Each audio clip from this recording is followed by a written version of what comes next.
Hello everyone, it's Pixel again, and this is my review of Chapter 3 of Silent Ponyville. So, first and foremost, disclaimer, I own nothing. Everything belongs to the rightful owners, so please go and support them and be nice, please. And some viewers may find this disturbing, so viewer discretion is advised, please. So, it starts with Pinkie bandaging her wounds. And she finds a note on her bed, which reads, laughter and smiles of youth, together they find out the truth. Dreams of the future are held as fears of the past are expelled. So, Pinkie doesn't know what it means, so she tries to find out, and she eventually thinks that the riddle is talking about a school, and that's exactly where she goes to. And while she's heading there, she, of course, avoids the monsters, which she calls, and I hope I am saying this right, if not I apologize, groaners, because, well, they're groaning. Yeah, they're groaning like they're in pain. So yeah, Pinkie makes it to the school, and she finds that it's locked, and thinks that this isn't where she's supposed to go. But she finds something on the handle, and it has the symbol of a star. And the key that Gummy was trying to give her is in the same shape. So yeah, she uses the key that Gummy gave her, but the key falls apart. And the only thing that's left is the ribbon, which she's upset that she lost the gift that Gummy gave her, but she still has the ribbon. So she ties it in her mane on the end and heads inside of the school. And like before, there's nobody there. There's the students, the teachers, the principal, no one is there. But Pinkie hears what seems to be laughter, and she sees two, what appears to be ghosts of two little ponies. And she finds out that these aren't like the monsters in town, because her radio isn't reacting to them. And Pinkie heads to a classroom where she starts to remember when she first moved to Ponyville.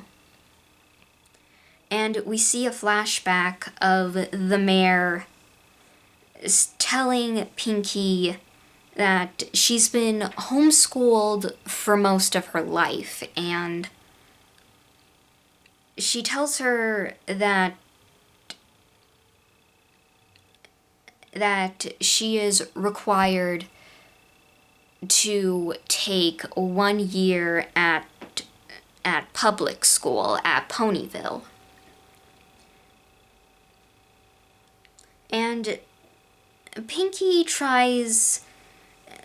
isn't yeah, Pinky isn't too happy about it, but Octavia tells her that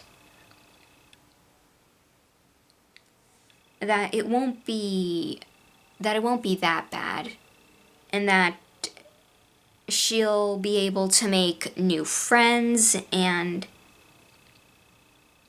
But Pinky still doesn't want to go. And Octavia offers to even go with her to school. And the mayor agrees to let Octavia come with. And Pinky begins to remember how she met Mr. and Mrs. Cakes, and Mr. and Mrs. Cakes, and how she came to live at Sugar Cube Corner as their apprentice. I am so dumb. I am so sorry. And Pinky finds a picture of what appears to be a rock farm. Yeah, a rock farm. Sorry, I am so dumb. Yeah, she finds a rock farm on the picture, and and it's actually one of her old drawings. Yeah, her old drawings, and she sees that it has her mother, her father, and her sisters, but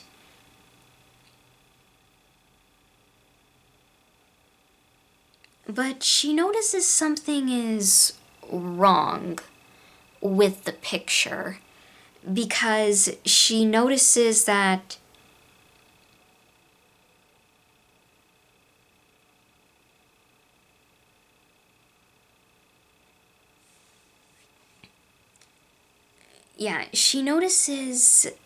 there's someone missing from the picture, and that's her younger sister, and I hope I am saying her name right, Billamina, who is not in the picture.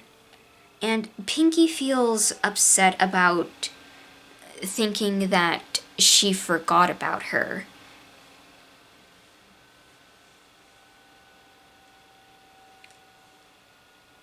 But she can't recall any memories of her, no matter how much she tries.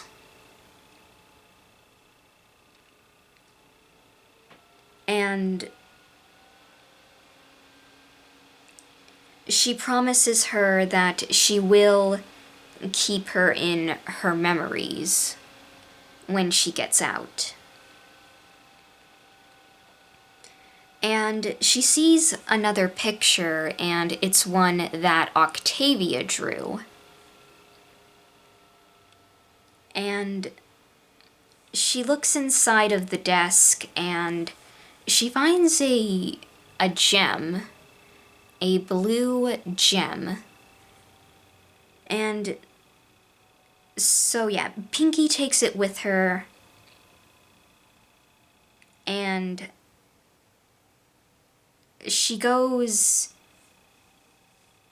and sees something written on the board, and it says, "At the eve of the switch, from night to morning, the blood moon will shine." So it's another riddle, and Pinky tries to find out what this riddle means. And once again, she hears the laughter of children, and she follows it. And she finds her way to the janitor's closet. Yeah, the janitor's closet, where Pinky goes inside, and There's seems to be two portraits of the princesses. And she also finds oil for her lantern.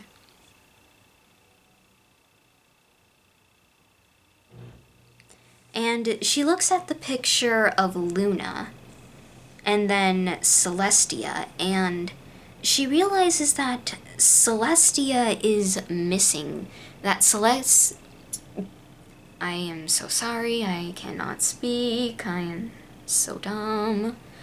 That Princess Celestia's portrait is missing something. So Pinkie pulls out a balloon-shaped jewel and puts it on a hole in Celestia's portrait. Yeah, her portrait, and it fits, and the door opens. But before that, Pinkie places the blue one on Luna's portrait. And she sees that there's symbols. That there's 3 suns, 1 red, 1 yellow, 1 blue, and 3 moons. 1 white, 1 green, and 1 red. And Pinkie remembers the riddle from earlier talking about the moon. And that she realizes that she needs to basically have she has to put the clock on a certain time. Yeah, she puts the clock at a certain time, and she heads into, and the door opens, and Pinkie then hears something. What appears to be a siren. But when she makes it through the room, she finds 2 ponies wrapped up in some cloth and hanging by chains. And something is written in their blood. Run. So Pinkie runs, but she can't, but the light goes out, and she's stuck in the janitor's closet. And what's worse is that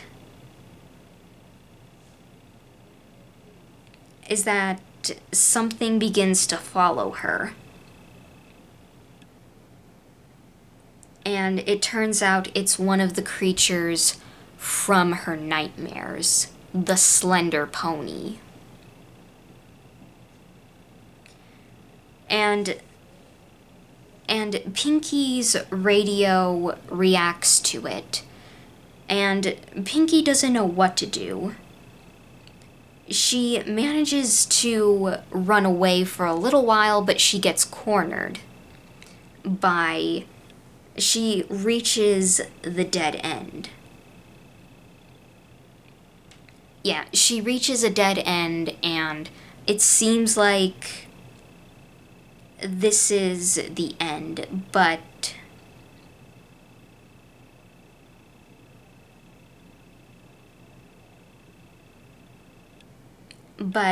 she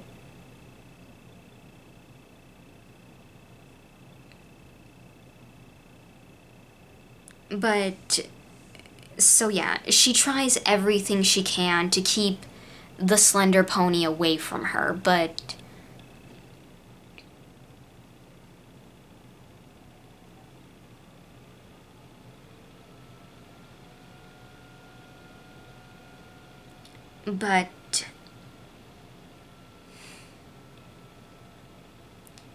So yeah, Pinkie tries everything she can, but nothing works. Like, nothing can hurt this slender pony.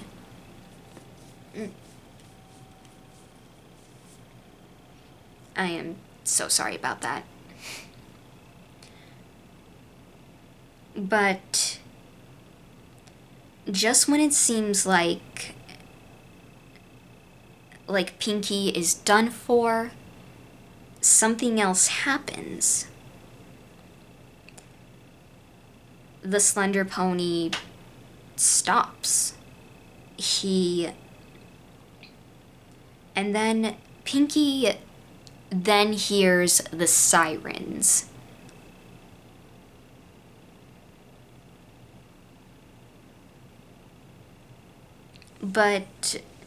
And the slender pony actually pulls out a little box and places it on the ground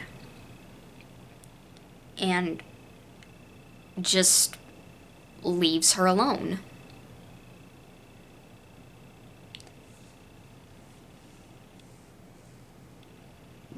I am so sorry, excuse me. So Pinkie pulls herself together and yeah, she gets her bearings and goes to see and sees that the basement is normal now. But Pinkie, overwhelmed by all of this, lets herself sob. And that is where chapter 3 ends. Hooey. So, yeah. I have to say, like, this is where the story really starts to, like, build up more of the mystery of Pinkie's sister. Because, yeah, like, Pinkie's sister at this point on is going to be a crucial part of why Pinkie is having these nightmares. And, yeah, she's going to be very important later. But yeah, and yeah, like, I will, like, the first time I heard somebody reading this when it got to the Slender Pony, I'll admit, like, honestly, like, you can really feel, like, the desperation and the fear in that scene because, well, yeah, the Slender Pony is, well, yeah, like, Slender Man. And yeah, and that scene, and yeah, it really reminds me of the scene in the one Silent Hill movie. Yeah, the Silent Hill movie with, I want to say the children? I know they're called something else, but yeah, like, that and the Silent Hill nurses. Yeah, the nurses. Yeah, the Silent Hill nurses that were also in the movie, I think? I don't know. But yeah, and yeah, like, and side note, I think, yeah, like, the saddest moment for me was, like, when Pinkie loses the key that Gummy gave her. Because, like, in the other world, like, yeah, because it was all that she had left of him, but luckily she still has the ribbon that she now wears in her hair. And yeah, and once again, this story really, like, captures the Silent Hill, like, when Pinkie is finding out the puzzles and the riddles. Yeah, the riddles on of what she's supposed to do and what she's supposed to find. And yeah. So yeah, all in all, that's it for now, but regardless, I do hope you all enjoyed, and thank you all for watching, and make sure to like, comment, and subscribe, and I will see you all in the next video. Bye!